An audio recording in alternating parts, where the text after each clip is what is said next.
Tell me the legends, O spirit of the land, of that virtuous brother with gods at his side, a compassionate young monk who ended the great floods. Reports of you's journey spread far and wide.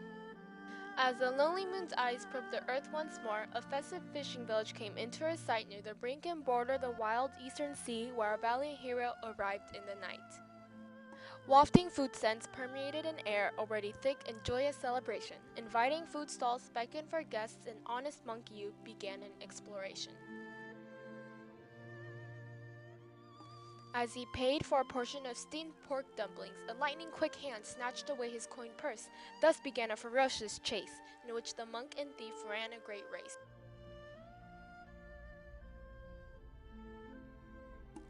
Through lantern-lit alleys and crowded streets, the humble monk pursued his swift-footed quarry. Finally, he halted at the menacing doors of a rowdy gambling house, full of loud, boisterous roars. Reluctantly, the hero entered the dubious dwelling where mahjong, dice, and card games stirred up the air. Approaching the thief in the midst of a game, "Return that purse, sir," demanded Yu with a stare.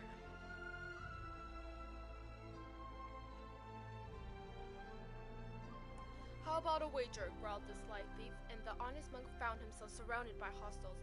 "Win our bet and we'll return your purse, but lose and prepare yourself to face the very worst." Wary but determined, our hero accepted the challenge. "Odd," guessed the humble monk with a silent prayer. 6 and 6 made an even total of 12, and the valiant monk's expression turned dark with despair. But a sudden guest arrived to save the monk, a drunkard whose face was red with wine. "Scoundrels!" cried the great tipsy stranger. "Those dice are weighted, rigged, you swine!" He grabbed the dice, threw them on the floor, which again and again made an even 12 total. Outraged, the gambler started to wail, looking for a fight when there's a fight he gave, that massive drunkard did, with the help of the monk, a martial art master himself. When they had finished, the place was wrecked. Not a single man standing was the battle's effect. Yu retrieved his money, but left all the rest. Making a hasty retreat, the monk resumed his great quest.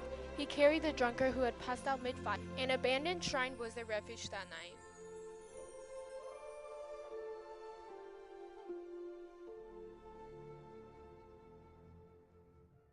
When the fighter awoke, humble Yu bid him thanks. "Someday for sure I'll return this huge favor. If our fates are connected, may we meet again. But farewell for now, and be safe, honored friend."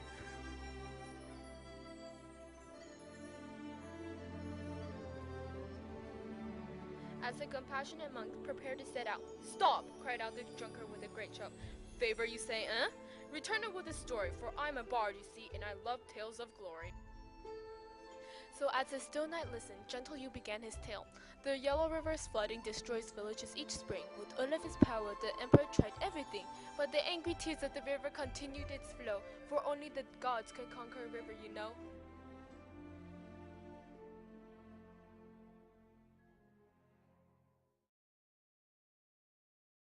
The compassionate ruler sought help from my temple. "I was sent on a quest to end the great floods. Tomorrow at sunrise the sea is where I'll go, to meet the fearsome Dragon King, a god of no foe." The wandering bard eagerly urged the monk on. "I know who you are now, you heroic monk of legend. All of China has heard news of your quest, and I admit that your story is one of the best." So valiant Yu began his tale once more. "Many places did I travel, many things did I see, but my first trial approached around the festive New Year. I came across a strange village, silent like no other, and the whole town was cloaked in a grim atmosphere.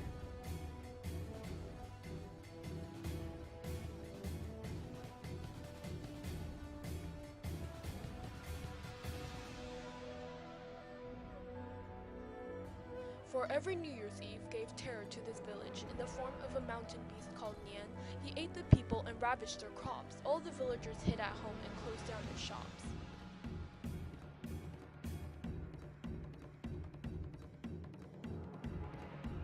I offered to help rid the town of the creature. The night before New Year, I held vigil alone. A chilly wind blew, so I lit a small flame. Bamboo leaves were rustling when the horrid beast came.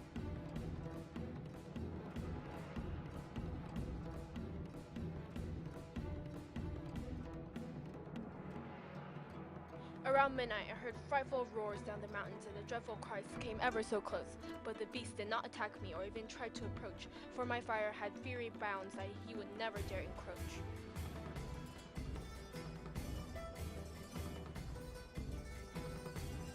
You see, that fearsome creature was afraid of crimson flame, so he dare not come close while I dare not doze off. All night long the great brute prowled about, and among the bamboo I saw his red eyes and hairy snout.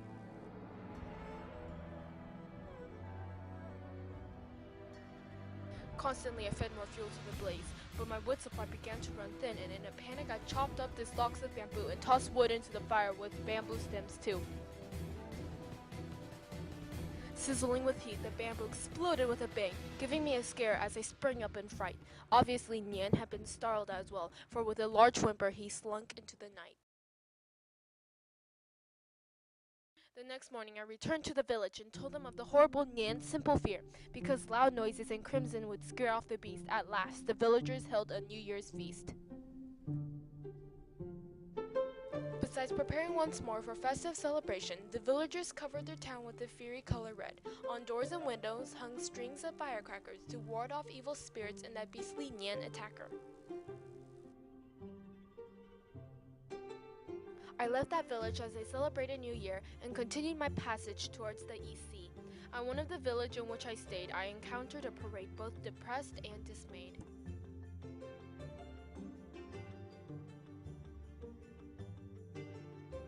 It was a bridal procession whose members all cried, as if part of a funeral in which someone had died.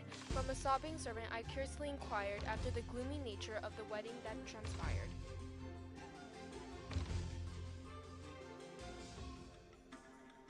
The young lady of our house is to be sacrificed today as a bride to the wrathful river god despite our dismay. Years ago our village angered the god who cursed us with drought to make us pay.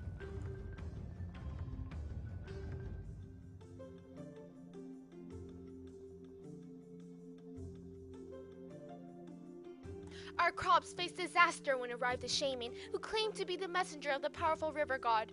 To appease the god, this crafty witch said, "You must offer the river a bride to be wed." The top officials of our miserable village taxed all workers day and night, and with that they paid the shaman large handsome fee to end the drought by whatever means necessary. Every year a new maiden is sacrificed, but still our desperate village has received no rain. This year the sorceress chose our house's young lady as the ill-fated bride of the water god's domain. Our young lady is the most kind and beautiful maiden in the village, and capricious river god will surely accept her as his bride.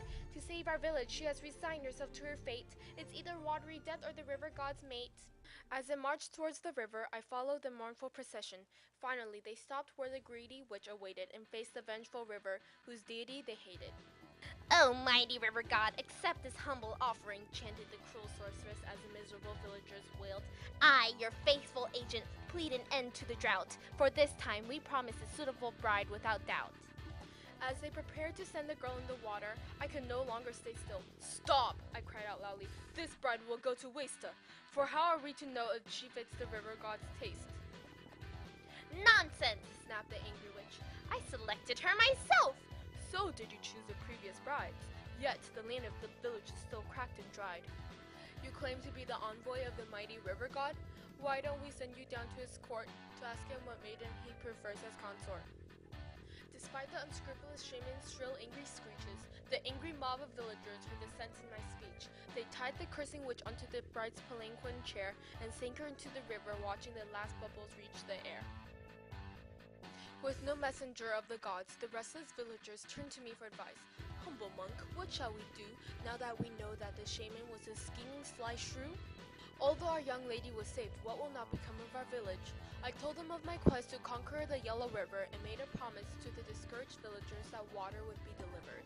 With many a thanks, the village sent me on my way, and at last I reached the coast of the Eastern Sea. "It is here I met you," finished off the monk, "and your superb fighter despite being drunk." The bard reclined back, still lost in the monk's tale. "Tomorrow at dawn I wish to come with you, good monk, for I want to see the Dragon King and aid your quest too. I'm a wandering bard who lives for the legends. Who am I to refuse when adventures beckon?" In the morning, the moon goddess returned to her palace, and the two unlikely companions rowed out to sea. From the watery desert, a great wave swelled high, sinking the two helpless companions into a world with no sky. The monk and the bard were astounded to find that they could breathe and see as if on land. They were pushed by the water into unimaginable depths, and at last they reached the ocean's white floor of sand. Here they saw the Dragon King's grand palace, colorful beyond description, filled with glittering fish. The cunning old dragon met the heroes in his court, an ancient crafty serpent, he was the slippery stork. "Ayah, you silly souls! It is in vain that I've come all this way. Although I should probably reign in that river, I just feel too lazy these days. The human world can suffer a bit while I take my vital rest. The duties of a god are demanding, you know, and of late I feel so stressed." No. Voice dripping with condescension, the Sly King did concede. "But mortals are known for never backing down, so I'll give you one chance to succeed." He pointed at the great pillar in the center of the White Hall. "This is my generous gift to you, if you can guess its powers at all. Now trouble me no longer and leave before the sunrise." The two travelers stared up at his useless gift with dejected and hopeless eyes.